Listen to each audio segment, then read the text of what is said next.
Twitter के नए boss Elon Musk के आते ही ट्विटर में तूफान आ गया है और ट्विटर के सीईओ पराग अग्रवाल की छुट्टी कर दी गई है।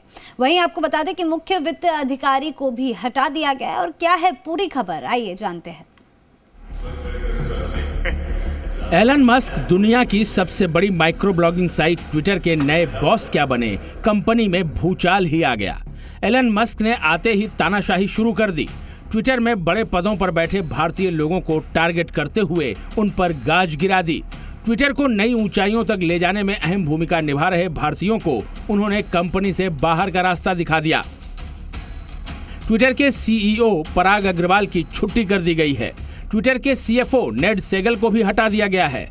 भारतीय मूल की legal affair policy head Vijaya Gadde को भी टर्मिनेट कर दिया गया है। ये वही विजया हैं जिन्होंने अमेरिका के पूर्व राष्ट्रपति डोनाल्ड ट्रंप का ट्विटर अकाउंट सस्पेंड कर दिया था। पराग अग्रवाल आईआईटी बॉम्बे से पढ़े लिखे हैं। पिछले साल नवंबर में ही ट्विटर के सीईओ बने थे। ट्विटर के लिए बोली लगाने के बाद से ही एलन मस्क की पराग अग्रवाल के साथ नोकझोंक चल रही थी। मस्क पिछले कुछ समय से ट्विटर की पॉलिसी को लेकर सवाल उठा रहे थे। यहाँ तक कि उन्होंने मैनेजमेंट पर संदेह भी खड़ा किया था। एलन मस्क के एक्शन के बाद अमेरिका में रह रहे भारतीयों के मन में तमाम सवाल उठ रहे हैं। क्या मस्क भारत विरोधी हैं या उन्हें भारतीय मूल के लोग पसंद नहीं हैं, जो अमेरिका की दक्षिणपंथी सोच के समर्थक नहीं हैं? पराग अग्रवाल ने ट्विटर की उदारवादी छवि को बहाल रखने की कोशिश की थी। शायद ये एलन मस्क को रास नहीं आया। टेस्ला कंपनी के सीईओ एलन मस्क ने इसी साल अप्रैल में ट्विटर खरीदने का ऐलान किया था। मस्क के पास 27 अक्टूबर तक $44 अरब में ट्विटर को खरीदने या फिर कोर्ट ट्रायल का सामना करने की डेडलाइन थी। ट्विटर हेडक्वार्टर से एलन मस्क की नई तस्वीर सामने आई है, जिसमें वो कंपनी के कर्मचारियों से बातचीत करते हुए दिखाई दे रहे हैं। अभी 2 दिन पहले एलन मस्क हाथ में सिंक लेकर ट्विटर के मुख्यालय में दाखिल हुए थे। उन्होंने अपनी प्रोफाइल के बायो में चीफ ट्विटर अपडेट किया था। एलन मस्क ने भले ही ट्विटर की जिम्मेदारी संभाल ली हो, लेकिन इस डील में कई अड़चनें सामने आई।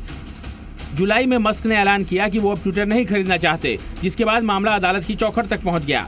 ट्विटर ने मस्क के खिलाफ अदालत में केस भी दर्ज कराया। इसी महीने मस्क ने एक बार फिर ट्विटर में दिलचस्पी दिखाई और कंपनी की कानूनी कार्रवाई को रोक दिया। अमेरिका की दक्षिणपंथी यूजर्स लगातार ये दावा करते रहे हैं कि ट्विटर उनकी आवाज को दबाता रहा है। ट्विटर हमेशा इससे इनकार करता रहा है। अमेरिका के पूर्व राष्ट्रपति डोनाल्ड ट्रंप का ट्विटर अकाउंट अभी भी बैन है। एलन मस्क ट्रंप को बैन करने के फैसले को बेवकूफी भरा फैसला बता चुके हैं और उन्होंने ट्विटर के फैसले को पलटने का ऐलान भी किया था। ट्विटर के शेयरों की ट्रेडिंग बंद कर दी गई है। ट्विटर में मचा घमासान अभी खत्म होने वाला नहीं है। एलन मस्क की ट्विटर में एंट्री के बाद कंपनी के 75% कर्मचारियों पर भी नौकरी जाने की तलवार लटक रही है।